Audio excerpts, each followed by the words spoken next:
Tell me when we're ready. We are live. Okay, this is the special districts advisory committee meeting, December 15th. We'll do a roll call. Kimberly Florner was absent. Jack Beebe Here. and Baldridge was absent. Paul Bushy, Here. Jeff Akon is absent.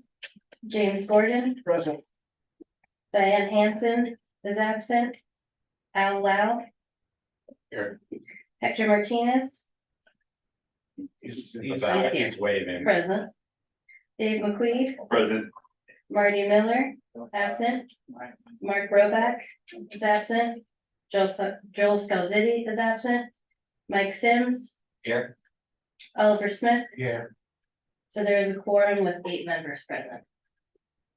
Perfect. That's what we needed. We'll do the pledge. Why don't we have Mr. Lau lead us in the pledge? Okay, the flag. Because it comes by.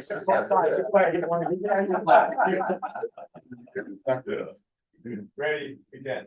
I pledge allegiance to the flag of the United States of America and to the republic for which it stands, one nation, under God, indivisible, with liberty and justice for all. I was a little worried about Al standing with the fact of the plan. Like I said, it's both sides, one thing. I know. That's what I mean. Then we have public comment, I guess we call open expression here, so what it's called. And we have one speaker that is Mr. Olney. Just so you know, we're gonna keep you strictly to your 3 minutes. So I marked it for the item. Oh, okay, okay. That's fine. That's my bad, so we'll wait. You wanna wait? Okay. So just make sure it's good for your 3 minutes. I'll take less than. Consent items, any motion to approve the consent items? Motion to approve. I'll make a second with one item of discussion on number 3 there, letter 3, C, C. Okay, why don't we pull C? All right, and then we'll vote on A and B, That's fine. and then we'll talk about C. Everyone good with that? Yeah. So motion seconded. All in favor? You gotta do a roll call, it doesn't matter. No, all right, aye. Any opposed? Okay, then discussion on C. Letter C, item number 4, referring to the Crest Lake Estates. I guess it's annexation. It references CSA 69 in there, which no longer exists. I don't know if that needs to be updated or amended to reflect accurately what it is now. It's now called the SLMSA, inside Emergency Medical Systems Authority. So are we good with motion to approve with that change? We can make that change. Yeah. Thanks for catching that. So we want to vote on item C now. I get a motion for approval item C. Also, present. Okay. Second, all in favor? Aye. Any opposed? All right. On to item 5 now. We can now take our public speaker. All right, thank you, Jack. So I just wanted to come down. The item 5 is in regards to the out of agency service policy. It's been a lot of effort and a lot of back and forth, I think, in discussions on this policy. And I just wanted to come down and thank staff for their collaboration in working with the agencies to develop the policy that's currently in the packet. I think there's been some give and take on it. And I think at the end of the day, though, that policy really reflects probably a policy that's going to be kind of a model policy, I think, for the state, because it really reflects the issues that the agencies have to deal with. But it takes away some of the minutia that doesn't really need to come in front of the commission. So I just wanted to give kudos to staff for listening and working with us collaboratively, and look forward to the final passage of the policy when it goes to the commission. So thank you. If you got Brian, he's harder than me to get to support, so he must have done a good job. Yeah. It's good. Are we doing anything on 5A? We got a presentation. I have a Take it. presentation. Okay, great. Awesome, thank you. we'll get the PowerPoint slides pulled up, but in the meantime, I did print out the attachment, which shows a red line version of the policy from the third version that was showed to everyone at our September meeting. So the one before you is the fourth and most current, which I'll detail in the presentation shortly. But there were just a couple of minuscule changes to that, so I wanted to make sure you all received a hard copy. Alrighty, so good morning, committee members. Carol Aramina, analyst on behalf of San Diego County LAFCO. So many of you may recall that staff brought forward an initial draft policy back in December of last year with an aim of establishing formal standards and procedures in carrying out LAFCO's task and statute, specifically Government Code Section 56133, which allows LAFCOs to regulate cities and special districts that look to provide services outside of their jurisdictional boundaries by way of contracts or agreements. And this policy involves everything and anything outside of fire protection, as that is under a different statute. So since the initial introduction of the draft policy, staff has amended the draft 3 times, with the one before you today being the 4th and most current version of the policy. So prior to today, the 3rd version of the draft policy was presented to the committee at our last September meeting of this year. The current draft policy incorporates the feedback that staff received from our commission at our last October meeting, as well as the revisions requested by a consortium of district general managers led by Brian Olney with Helix Water District. So that correspondence between staff and Brian has been provided to you all as attachment 2. Now, let me make sure we're on the right slide. All right, so the current draft includes the following key provisions that were in the last version presented to the committee in September and are shown here on this slide. So specifically, the update continues to make explicit that the commission's policy preference is to take up out of agency service requests on an exception basis and when otherwise merited service expansions cannot be accommodated through preferred annexations. The update continues to establish local definitions of what constitutes new and extended services. And lastly, the update continues to provide a no-cost process for local agencies to work with LAFCO in determining exemption eligibility. Now, with respect to changes, the following items on this slide reflect the difference between what you saw in September versus what you are seeing today, and most notably include reinstating an early policy statement that LAFCO determines exemption eligibility.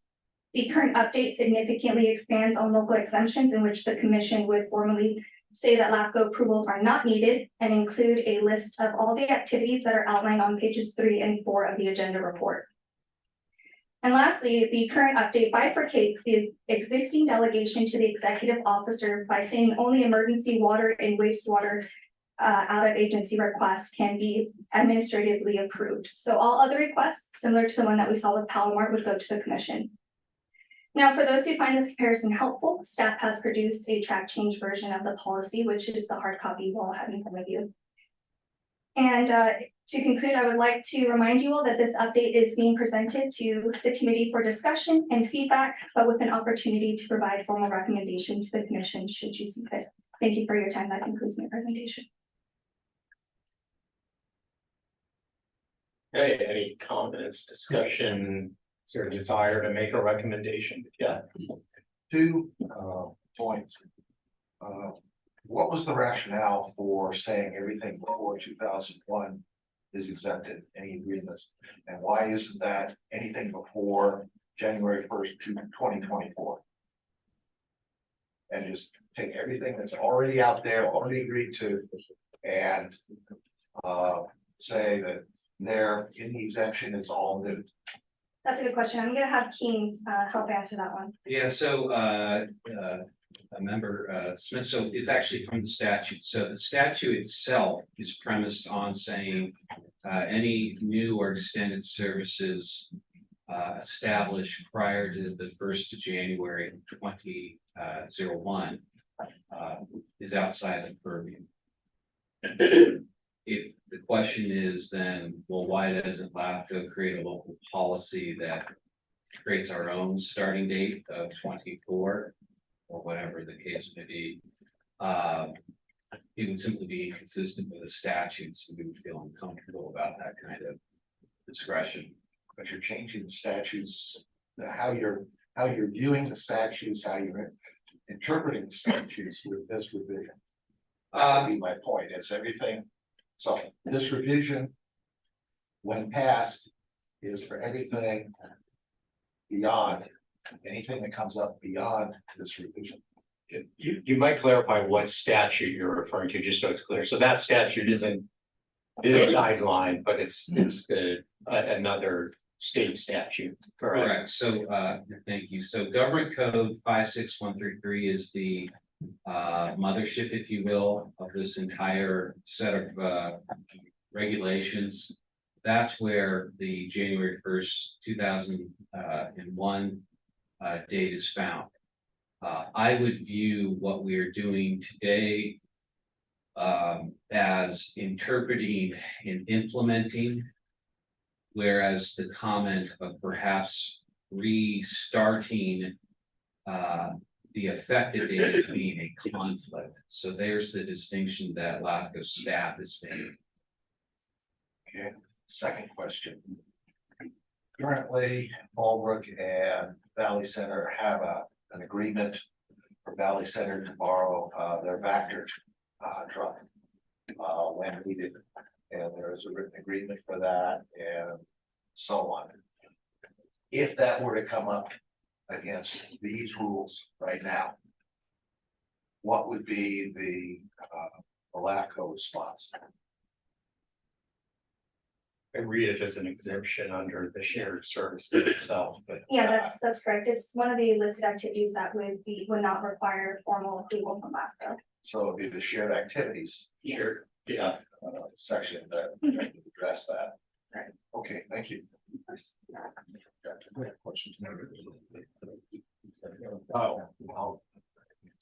To related to the date, again, just more of a question. So we have agreement that was established prior to 2001, but the agreement itself had a sunset date. Is subject to be renewed by both respective agencies.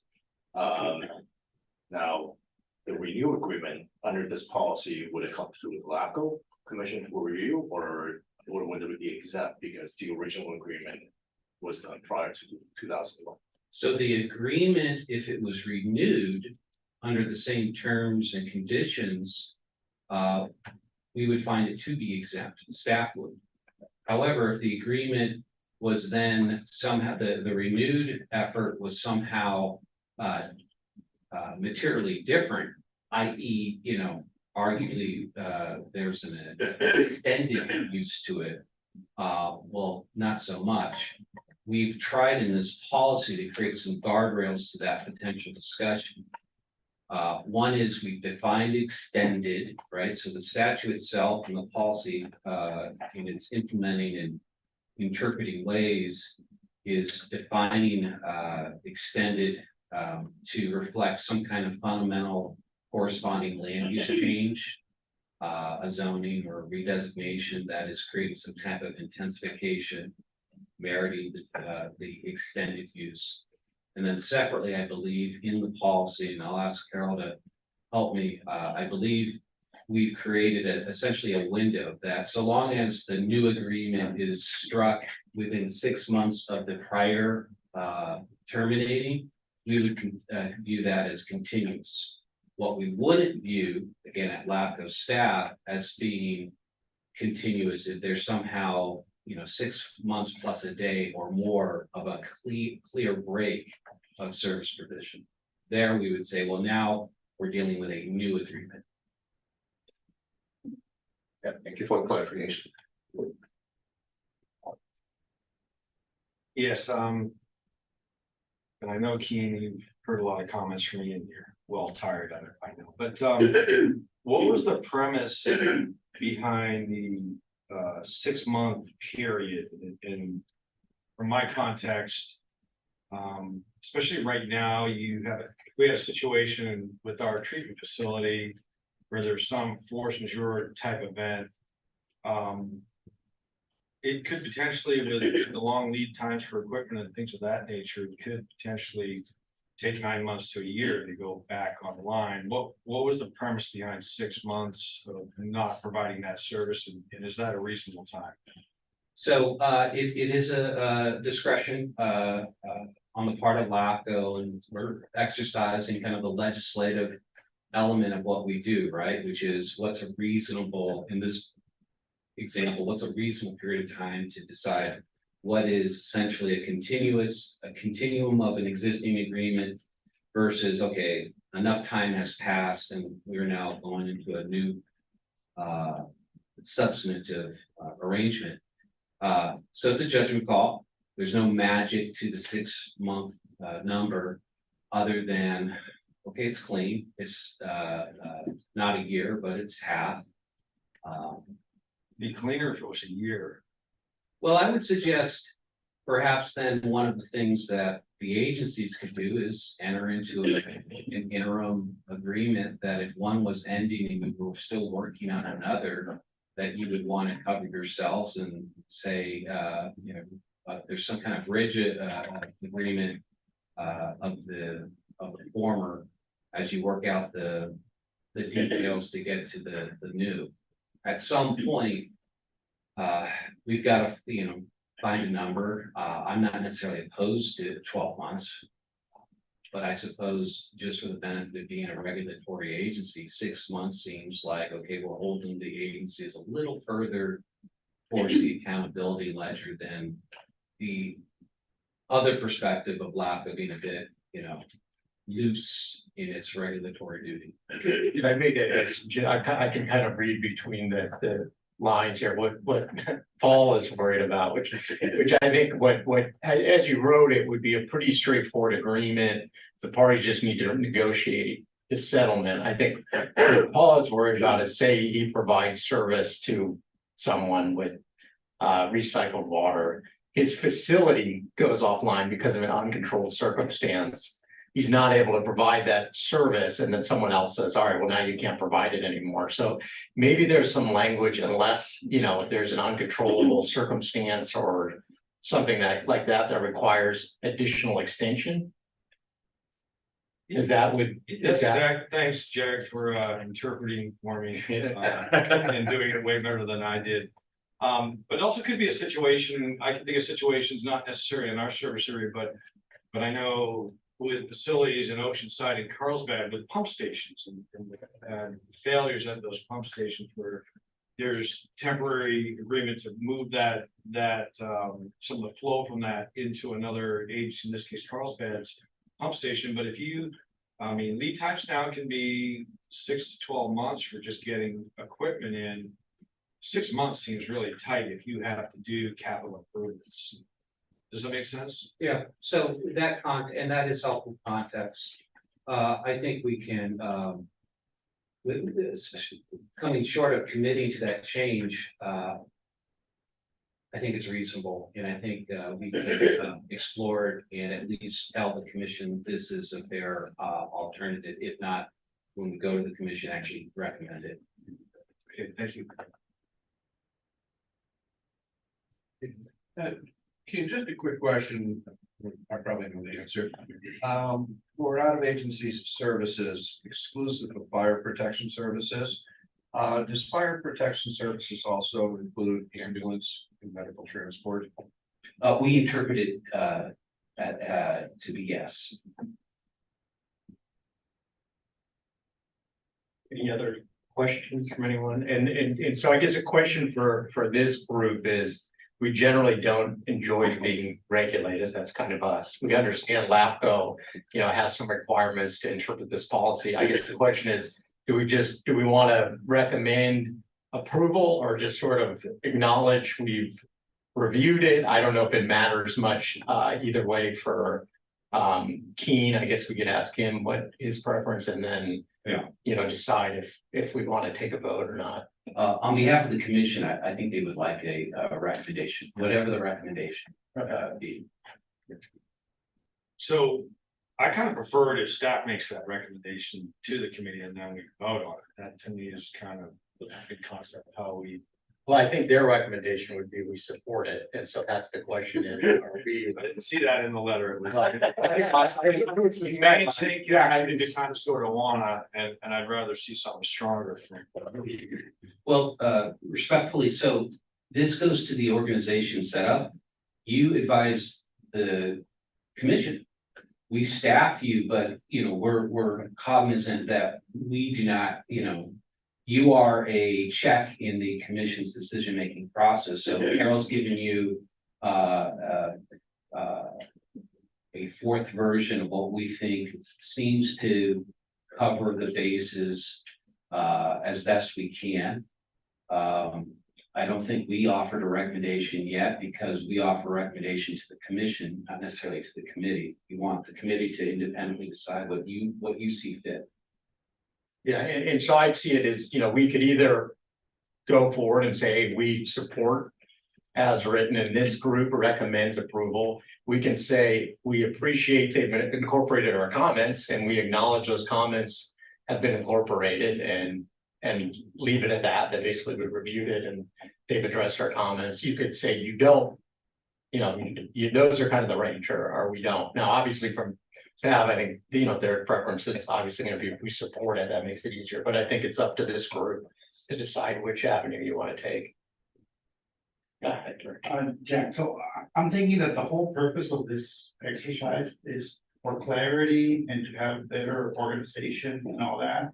I think coming out with a lukewarm support kind of defeats that purpose, of course, I agree with you when you say that we don't like to be regulated, but we are regulated for a reason, right? To have order, right? So I'm in full support, I think we should approve it. Do you wanna make that motion? Yes. Okay, we have that motion, seconded. Can I offer the amendment that we support it with a 12-month time period for services? Do you want it blanket 12 or 6 unless there's, extenuating circumstance or unrelated? I kind of like the clear and 12 months. clear 12 months, Okay. because extenuating you get into subjectivity again, which is Will you the provide discussion we've had on this. I'm okay with the friendly amendment. Okay. you're the second? Okay, any other discussion? You wanna vote? Well, I just want to say that you point out that we don't like to be regulated. And I have yet to see a significant benefit of this over where we are today. I think it adds extra complexity where it doesn't need to be there. It adds extra governmental resources to respond to all of the activities that we have been doing that has not required their response until this time. I am a firm believer that groups can negotiate with each other and come up with reasonable agreements that if something happens and one side doesn't live up to the agreement, that's what LAFCO's there for, is to say, okay, we have this agreement, it's legitimate agreement. This happened to it.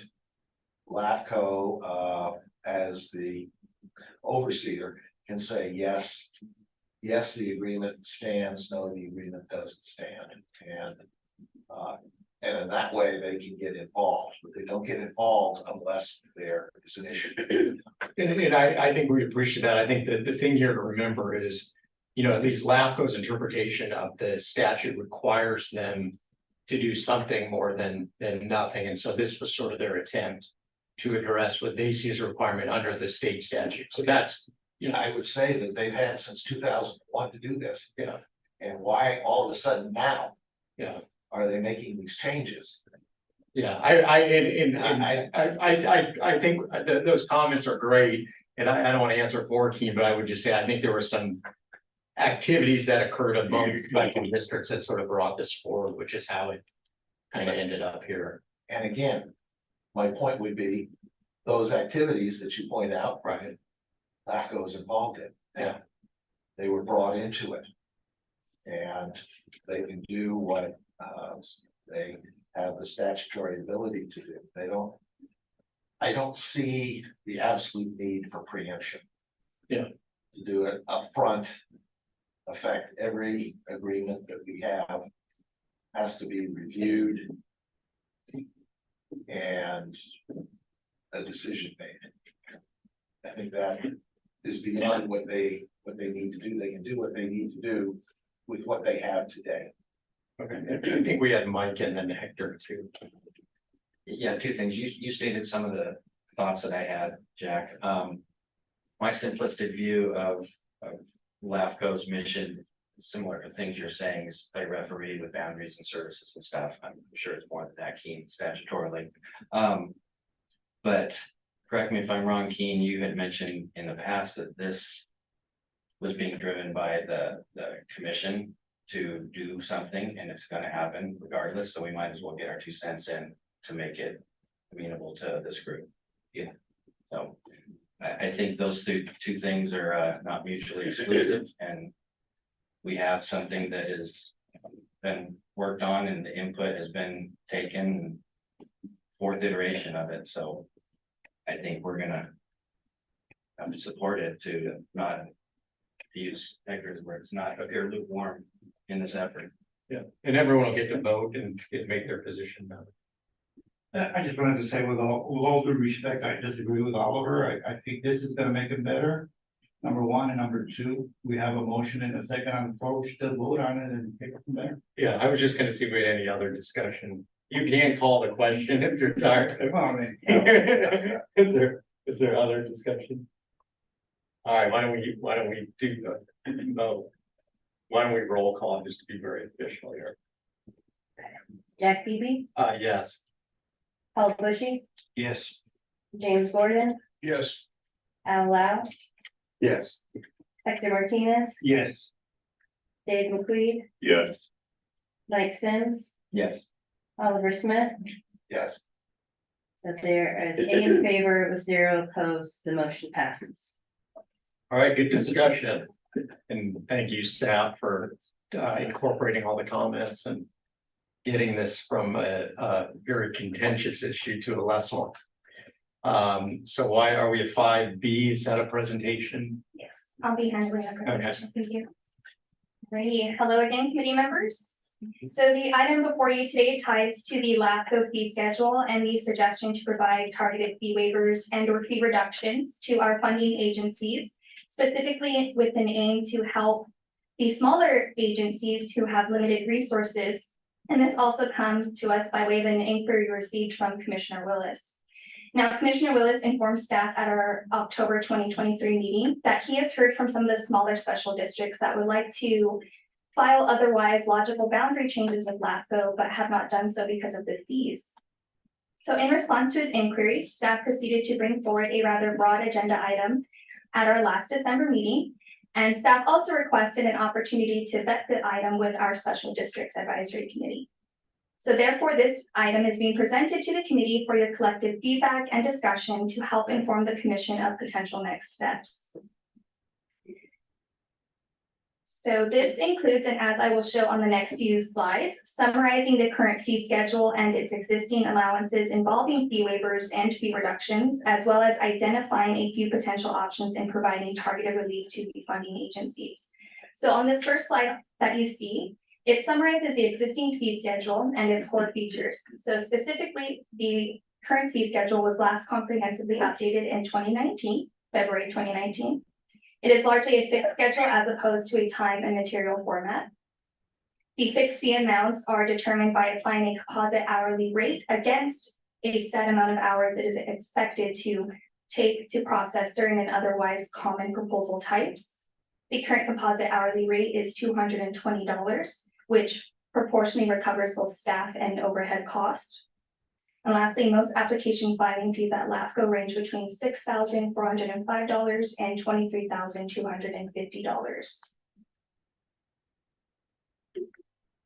This next slide summarizes the existing fee waivers and reductions under the current fee schedule. They are divided between discretionary and pre-approved. So the discretionary allowances are determined by the commission and based on determining a financial hardship that, if mitigated, otherwise benefits the public, or if the underlying request is consistent with a past LAFCO recommendation. On the other hand, pre-approved allowances are confirmed by the executive officer at the time of the application filing and cover the following 3 scenarios. So the first scenario provides a 75% fee reduction to applications that are tied to addressing a public health or safety threat involving water or wastewater. The second scenario provides a 50% fee reduction to applications that are tied to island annexations. And the third pre-approved scenario provides a 50% fee reduction to applications that are tied to duck annexations. On this third and final slide shows some potential expansions and allowable fee waivers and reductions that staff has produced at this very preliminary stage for the benefit of the discussion. So option 1 is a one-time fee waiver that is unrestricted. So under this option, it would allow any funding agency to make use of a one-time fee waiver to file an application with LAFCO, and this would be irrespective of the total cost. The second option is very similar to the first, and that is also a one-time fee waiver, but this does have some restrictions. And those restrictions are that the application filing amount cannot exceed the value of that funding agency's budgeted contributions to LAFCO over the last 10 years. The third and final option is an annual fee reduction, which under this funding agency can make use of an application filing or fee reduction for an application filing with LAFCO. But under this one, that amount can be up to but not exceed that agency's budgeted contributions to LAFCO for that fiscal year. Now, as mentioned, staff is presenting these options to facilitate the discussion on the topic, but also to provide an opportunity for the committee to provide alternatives should you see fit. And to conclude, I would like to inform you all that there was no clear consensus from our commission at our last meeting when we presented this item. And on that note, I'll conclude my presentation and turn it back to you, Vice Chair Phoebe. Thank you. Thank you. Discussion on this? Mike? Just a question maybe for staff and or Keen, what kind of effect do any of these three options have on your budget? Potentially small to significant, depending on, right? I'm waiting so I can answer it. And that's part of the dynamic that the commission discussed because we have two funding sources that support our day-to-day operations. The largest, which is about 85% or so, is the amount we apportion to the funding agencies, all of you, county, cities, and special districts, and then 15% is what we collect in fees. So any reduction in our fee revenue likely, but not necessarily certainly, but likely would then mean for the following year, we would need to make that up by adding a little more to the apportionments. But again, it would be dependent on how many agencies would utilize this. There's a big difference between option A and option C. Carol came up with these. I like all three to some degree. And you know, it's an interesting discussion that one of your three members on the commission who represent the special districts, Barry Willis, has brought forward, and it's his belief that there are agencies that right now, as Carol mentioned, are discouraged from exploring otherwise smart boundary changes because they don't have, you know, that $6,400, which Carol noted is pretty much our baseline entry cost from coming forward to LAFCO.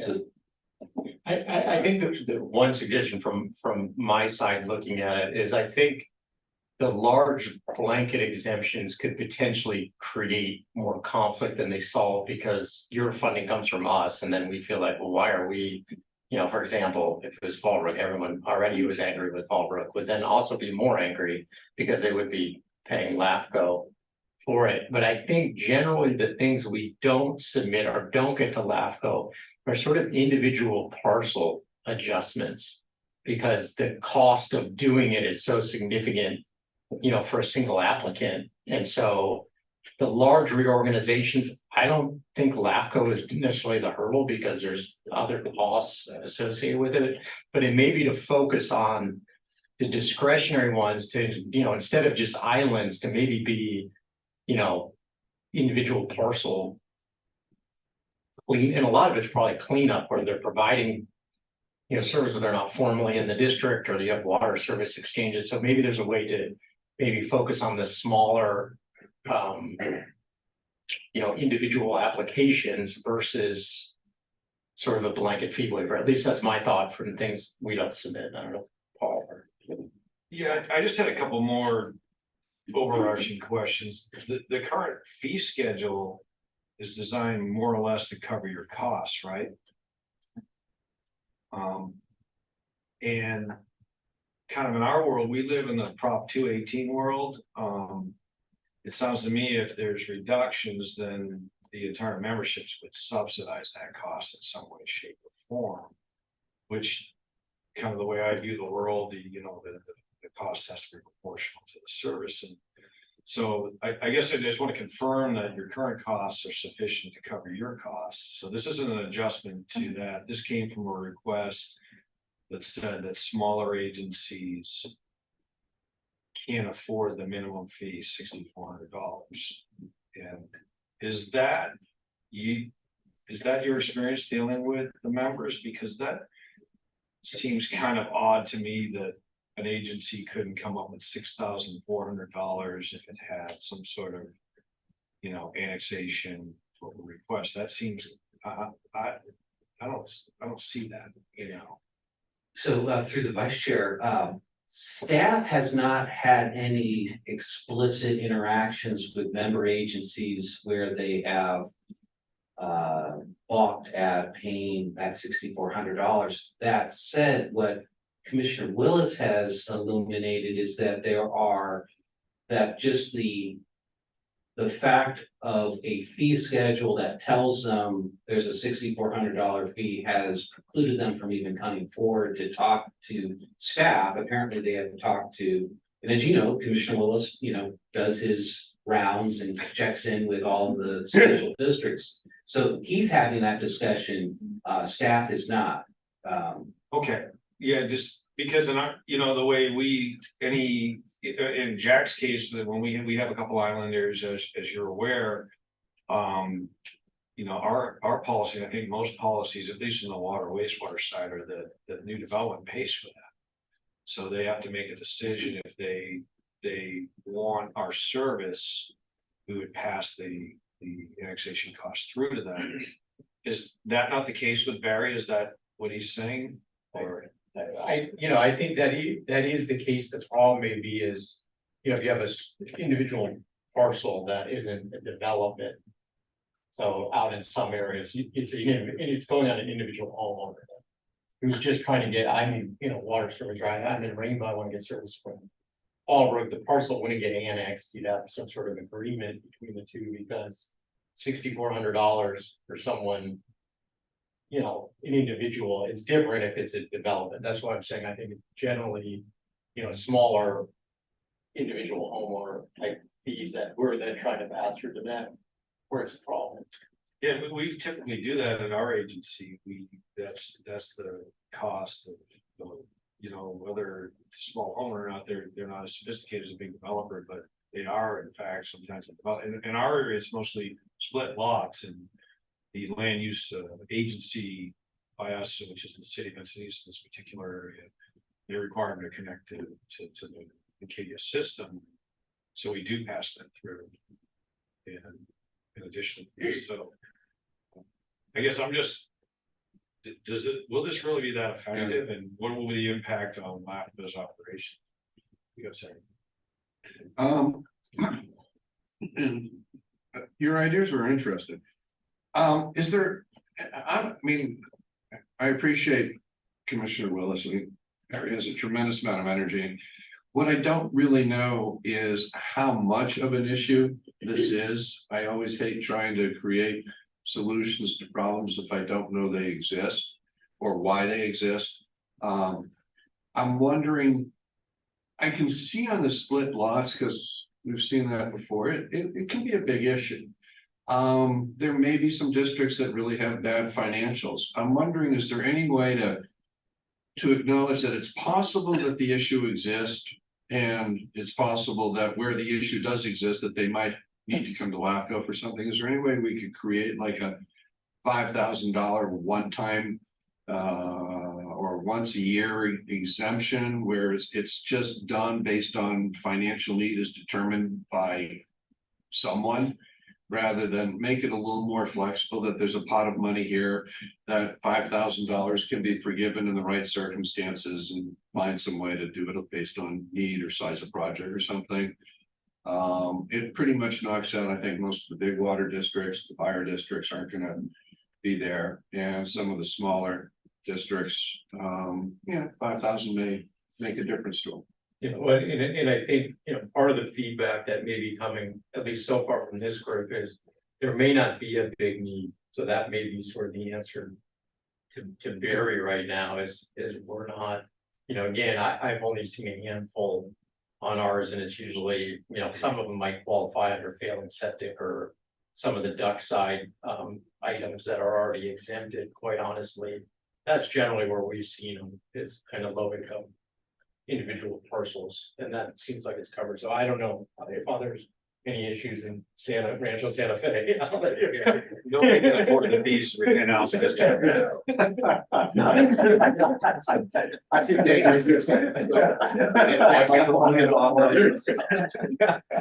But kind of to Paul's point, our policy is very clear, anyone want to apply to annexation, the fee is specifically passed on to the applicants or the landowner. So with that said, I again kind of tied to some discussion from Jack and Jim as well. I just don't know how big a problem this is.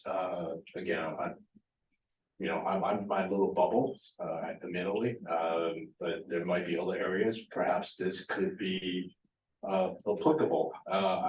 In principle, I'm not opposed idea of some sort of a system to those that are in need, but at the same time, I think there ought to be some guardrails. And again, because without those guardrails, then some of the kind of what Jack is saying is that then the rest of the special district with them, we're subsidizing it, and somehow depending on the order of magnitude of some of the district may create more of our feelings and problems down the line. So, and I'll turn it back to Paul. Maybe one suggestion is maybe through CSDA, we could raise this question to try to get it to other special districts to get some time to get input, back to staff as, what issues are people seeing, if any, to kind of have that for you. When we go to the, when it goes forward to the commission, I guess February is maybe the next meeting, we can raise that and have people provide their input to Al so he can collect it. And that through the vice chair would be helpful. So we're coming to you because you and the city's advisory committee are staff's kind of conduit to understand, are these issues, yes or no? Like the OSA, for the most of you, was an issue in terms of wanting to have some feedback here. You're telling us you're not quite sure if it raises to a policy need. But one thing I would just, for the benefit of context, Paul now have just hit upon a very good comment that you pass on the cost to the underlying applicant, landowner. It is certainly my experience that there are agencies who are the applicants who are looking, who don't have, are looking to either make a boundary cleaner, let's say a public right of way, maybe district owned piece of property, and they're ultimately trying to figure out a way to save property tax, going forward. So there probably are some scenarios where maybe they don't have the ability to, pass that cost on to someone. Well, kind of one suggestion, I get leery with waivers, especially with public services. What we've done on a case-by-case basis, and we've had situations where people had to connect, either because they were connected and weren't on our records. Because in addition to annexation fees, we have our own, what we call capacity fees, which are connection fees. Would LAFCO be open to kind of what we've done on a case-by-case basis and offer to extend the payment over a period of time and without interest? What we've done is, hey, at least I can go back and look at if I get called to the question and say. They paid their fair share, you know, it was a private homeowner, they didn't have $6,000 in their pocket to pay us. And we've allowed that payment interest free over a 3-year period, and so we worked with each individual. That to me would be. More amenable than you get a break and everybody else are just covered. So, just a thought. What I see is kind of elephant in the back corner. But we're talking about low income housing, disadvantaged communities. And so on, and given the way San Diego County is proceeding on issues relating to those. $6,000 is a lot of money if you're splitting, you're trying to split a lot into 4 pieces, which is now allowed to provide wastewater service, water service, so on. And I see that as, how is that going to be paid for? Because the system, the way it seems to be right now is everybody else rates go up so that you can lower the rates on people on these kinds of instances. How does LAFCO see that fitting in, or would you be mandated by County of San Diego, for instance, to offer such things? Where would that come in? If you're mandated, it's outside of, I think it's outside of the options that you listed. Yeah, I don't know that there's a waiver of LAFCO fees right now in statute for. Yeah. Yeah. Yeah, but I don't know the LAFCO statutes as well as others. But maybe going back to the discussion, is that interest? Is there an interest in maybe trying to put something that allows the executive officer to develop payment plans, or is that something you don't want to end up?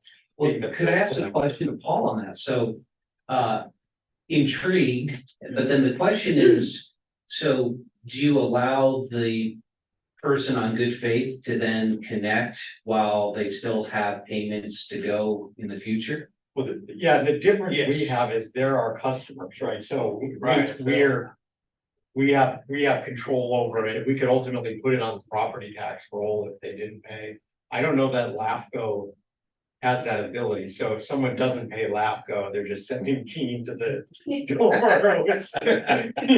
Tell them they better pay up. So that would be the, but you could record. Or the district sponsor? I just find it hard to believe that a public agency can't come up with a minimum fee. I'm not swallowing that for a second. And that, but yeah, I don't know if there's a mechanism that you could do to, we do collect on the tax rolls, we have that. Ultimately, we could, you know, put a lien on the property.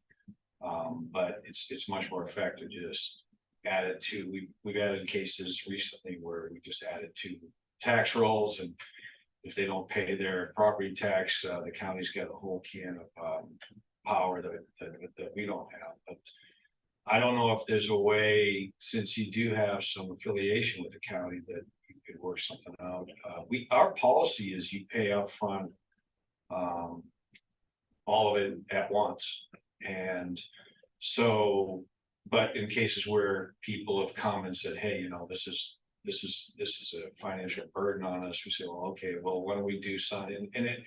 And we had the flexibility to do it over a year, 2 years, 3 years, you know, depending on the situation. But at the end of the day, we do have some recourse. So that to me would be more amenable than a waiver and a substitute. Jack, is there any way we can just circle back to your suggestion? Or I would really like to understand, is this an issue?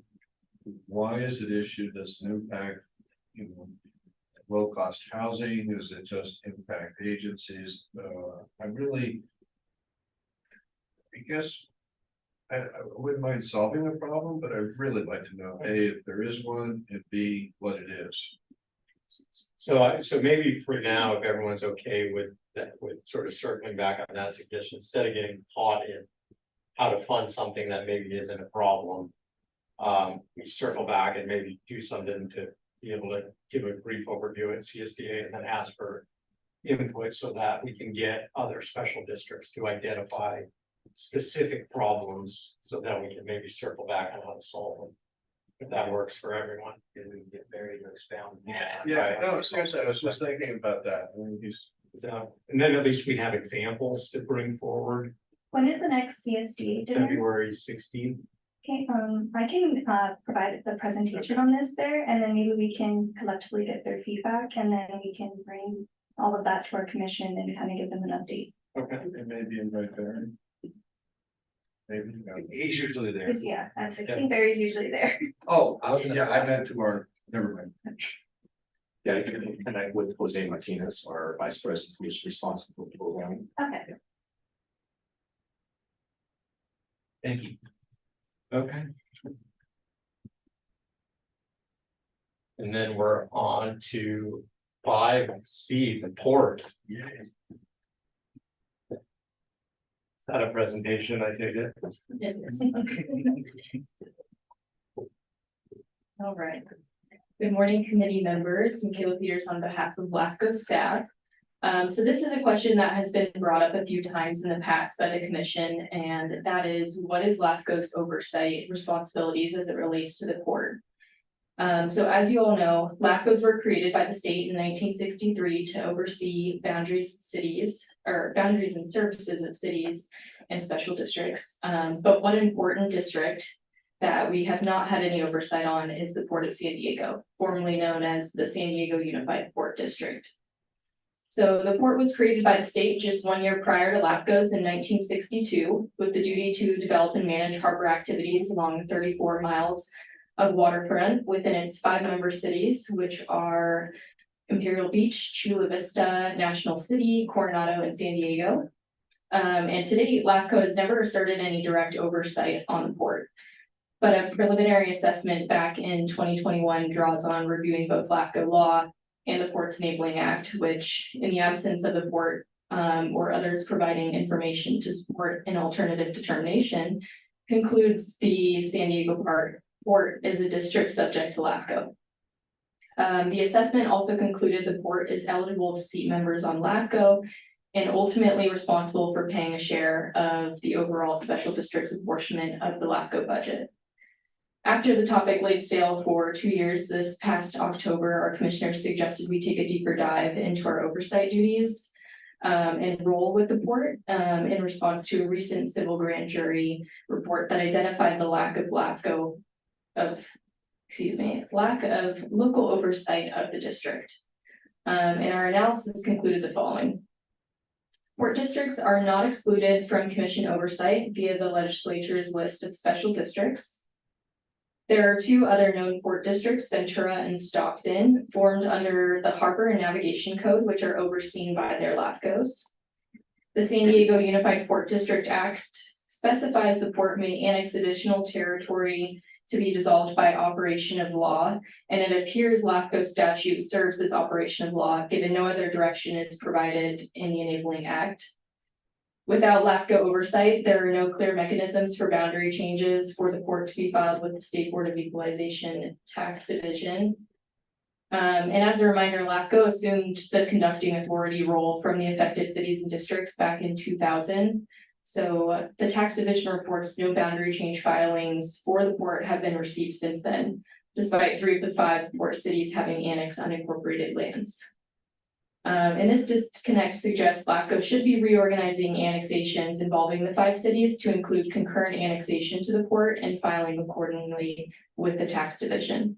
Lastly, the board's board of commissioners are appointed by the 5 cities councils to fixed 4-year terms, qualifying the port as an independent special district. And like I mentioned earlier, this means the port may participate in serving on the commission as well as contributing towards the special district's annual share of the LAFCO budget. So the commission received a preliminary analysis at its December 4th meeting with direction to staff to proceed with finalizing a determination for presentation at a future meeting. And the port is also in receipt of the primary assessment and currently performing their own internal review. With that, we ask for any suggestions, comments, and feedback. Can I ask one question so I understand? So when you said they've annexed, they've added to the territory, but they haven't.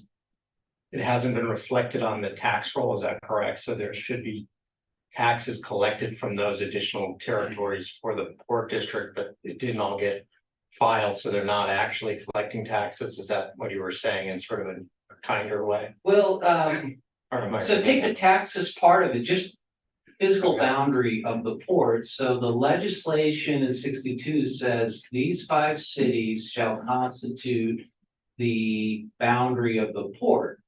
And from 60 up until 2000, any boundary actions that involve those 5 cities, right? Imperial Beach from the south to San Diego to the north. Those city clerks would have been responsible for concurrently filing the boundary changes with the State Board of Equalization, which is the guard keeper of the master tax roll for California, right? So if there was a cyber attack in San Diego County's auditor assessor's office went down, they ask for the master file from the state, and that becomes the replace file. What Michaela has found out, and what we've put in our preliminary assessment, is we know that up until 2000, the agencies, the 5 cities, if they had annexed land, they were filing with the state. That changed in 2000 when LAFCOs were told, you're going to do the filings with the state. So since 2000 to today, there have been boundary changes involving National City, Chula Vista, and San Diego. None of those boundary changes have concurrently included what should have done, which is concurrent changes to the port. That tells us when the port's law says by other operation of law, that must be us, because we've clearly identified a disconnect in how the state views the port's boundary and who should be updating it to reflect that their boundary, the port's boundary, remain whole with their 5-member agencies. Okay. Is the port boundary cover the entire service area of those? It's a It is subset. intended to. Oh, it is. Okay, I thought it was a subset area within those 5, but it's actually. It's intended to mirror Okay. those 5 cities' boundaries. Got it. So, but have any of those annexations affected the area where the port works, or have they been on the far side of town where the Port Authority doesn't have facilities or control facilities? I don't know if it's affected the operations. I don't know if any port director has found themselves living in a portion of those areas that haven't been filed and are actually not part of the port district. But there's a governance question there. So, but is the port an independent special district, or are they a joint powers of those 5 cities that he is leading? They're clearly a district. Okay. The question is, are they a district subject to LAFCO, or are they a district with autonomous powers? We are open to either conclusion right now. Right now, we're signaling that everything we see suggests they're subject to LAFCO, but it's possible, and that's why we say preliminary, that they have information or the state has information to say, no, in fact, they are autonomous for these reasons. And overseen by a state agency directly, essentially, or something. Have you broached this issue with the port? Yes. What was their response? So it's detailed in the report. Right now, the response is, we're looking into it. I guess my concern is, as you pointed out, are they overseen by some other agency? And I believe where the state they're in now is, the answer is no, at least not to the satisfaction of San Diego. Yeah, I mean, I think that's what they're doing the research, from the letters they wrote. That they feel like there is an independent state agency, but I think they're in the process of trying to determine, is that really cover all the functions of LAFCO or not? So I think that's where it's at now. So I think, right now, you're waiting for a response from them that sort of formalizes, is that agency cover just part of what they do, or are they really all of what they do, and basically makes LAFCO redundant in some sense with another agency that oversees them? I think that's the question that. I would also ask if they are only partially covered. Does it become a two-agency issue to make sure they're fully covered?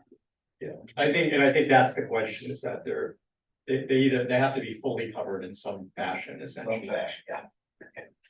So I'm a little bit confused because when I used to work for a living and got to do some of this, there was a clear distinction for the boundary of the Port of San Diego. I used to work in the city of Chula Vista for Sweetwater Authority. And the tide line was the boundary in Chula Vista. So when I hear you say that it's the whole city, to me, that's foreign and a little bit confusing, So that was just a comment I wanted to make. Yeah, and it confuses me a little bit too, but I guess that you're saying that governance of the port is essentially the entire service area of those cities. So if there was essentially an initiative that everyone who was within the port district voted on. Yeah. Right now, that whole boundary is sort of not necessarily clear at, been filed at the state level, I guess, but the port itself has a defined area of facilities, I guess, within there, but their boundary is larger than that. So the port's mission is to manage the navigable, if that's the word, harbor of the San Diego Bay. However, their boundary as set by the 62 Act is to mirror these 5 cities. So if they go out either to voter approval, or as some agencies do with the ability, like wholesalers, where they just simply pledge, against their assessed value, they do it against the entire collective boundaries of the 5 cities.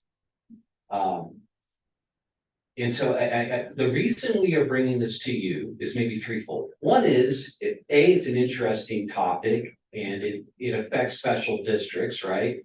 There may be one more of you, and by virtue of there being one more of you, perhaps that means one more entity that could potentially serve on the advisory committee, one more member that could certainly serve on LAFCO commission. And also one more member who may substantively alter your funding formula contributions at LAFCO. So this item is for information because it is pertinent. But as as Michaela mentioned, we are in kind of interesting waters because we're asking the fundamental question that we usually just kind of assume to be the case. You're either a city or a district subject to LAFCO. We haven't really dived into, well, are you a district subject to LAFCO? And who makes that call? I read the statutes and Alex is online that it's administrative, that should I say, hey, we've looked at everything, commission, the port is a district or the port is not a district. That's the decision. There's nowhere in the statutes that have this hearing where we debate if Santa Fe irrigation is or is not a LAFCO district. So it's an interesting topic. The current leadership at the port has been very helpful in engaging us on the topic, and we hope that we all come to the same conclusion. Maybe they are, maybe they're not, but I believe that LAFCO has the final call on this. So I'm sure we'll hear more about it later, depending how it turns out. When did they say they would report back to you? We have said we are going back to the commission in some form or fashion at our February 5th meeting. So we've given them the window to respond accordingly. and there's really no direction, you know. it's No, just this is just information. purely information. Right, okay, anything else on that item? One quick question just for my edification. You mentioned the 5 cities are kind of governing the port right now with members of their respective city councils.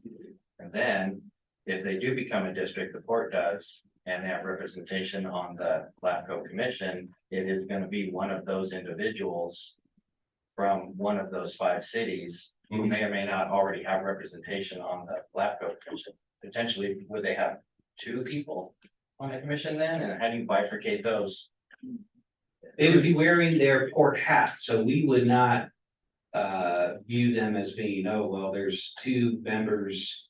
One explicitly from San Diego, one being appointed from San Diego. We would just view them as, that's the port hat, that's the city hat. So it would be 2 separate people, not one person serving 2 masters. Yeah, we would, there would be that firewall. And that come up in already in LAFCO in different ways. Yeah. Just on that end, the cities appoint the board, the board members. For the port, right? Are they necessarily the city council folks, or are they typically non-council folks? By way of longstanding practice, and Hector might know better than I, but I assume that it has been the practice to always appoint residents within that those 5 cities, not appoint council members. So conceivably, if they're a member, they could run for LAFCO board as port members or participate in committees and things of that nature. I mean, my understanding is the people that get appointed to LAFCO are like the mayor, and they self-appoint them, But the question I was thinking of is the 5 cities historically have chosen to appoint non-elected members to represent them on the port as opposed to directly assigning one of their council members. Yes, you're correct. With the port would just be eligible to run someone for the special district member, correct? They wouldn't have a special port seat on the commission. Correct. Yeah. It would be added to the list of the 59 districts eligible. Okay, anything else on the? Or did that confuse you? No, I just kind of a question, so with that question on Port District. I see it on work plan, obviously, LAFCO is planning on doing MSR of the water authority. And so would that be applicable to water authority as well? Yeah, so if they were subject to LAFCO, they would be, not only with their boundaries, be, any adjustments there and be subject to LAFCO, but to the point, the planning process, we would have to create a sphere of influence for the port, we'd have to do an MSR. In many ways, if the port is subject to LAFCO, in many ways, they'd be similar to maybe how Imperial Beach or Coronado interact with LAFCO, right? Their expansion areas are either limited or null. So the only real interaction would be every 5 to 10 years be included in some kind of regional study. All right, do we want to move on to committee member reports? Does anyone have anything they want to talk about? Kind of committee open expression. Yeah. It, you have any other? No, I expressed this. Okay, you feel. Just want to wish everybody happy holidays. Can I make a comment? Yes. We have our holiday party on Monday at our office, 12 to 3, and I know some have RSVP, but if you have not, let me know, and if you're able to attend, we would love to have you. Well, you're lucky they canceled the Valley Center Water District meeting, which was 2 to 4 on Monday. So they canceled that, so yes. The executive officer report. So just a couple of items. One is some of you here, and then some of our members who are not present today find themselves through the fault of staff serving on expired terms, right? So the committee has operates on, I think, 2-year terms. And so every year, 8 of you are up and whatnot. So the statutes that contemplate not only commission terms, but by extension, advisory committee terms allow for members to serve on expired terms. So there's no issue going forward. We do want to clean this up. One idea that I have before we clean this up is maybe coming to you at the next meeting, which I assume would be March, maybe, is maybe if there's interest, instead of having 2-year terms, make it 4. And that way, not every year we're doing this. So I'm seeing head shake, which is helpful. And just administratively, that helps LAFCO staff. And then separately, so that's we'll come back to you with some discussion and options to update your bylaws in March. I just want to note a couple of staffing issues. So after about 20 years, our former clerk Tammy Luckett has retired, and I'm pleased to note that Erica Sellen has now been promoted to clerk. Erica's been with us now for about 9 years. 9 years. Very good. And for those who don't know, Erica is also a legacy at LAFCO. Her mother, Marjorie, is former executive officer of Stanislaw LAFCO for many years. And then separately, I do want to point out that Priscilla Mom Power has had her baby girl. For those who will be at our meeting or our party on Monday, you'll get to see her, and hopefully we'll get Priscilla back into the office in February. But I also just want to get to this point. So we have 9 budgeted positions at LAFCO. Well, right now, because of various things, vacancies, leaves, we're down to the 5 of us right now. So that's why it's been a little in the activities. So we appreciate the patience of the committee when we get to things like, running an election. Things of that nature. So with that, I'll echo Al's comments that I wish the committee members here and those traveling or otherwise a good holiday. I'm gonna reopen the committee expression. Congratulations, Eric, and congratulations, Priscilla. Very well done. Thank you. Thank you. Okay, that is it. We will adjourn until March. Probably.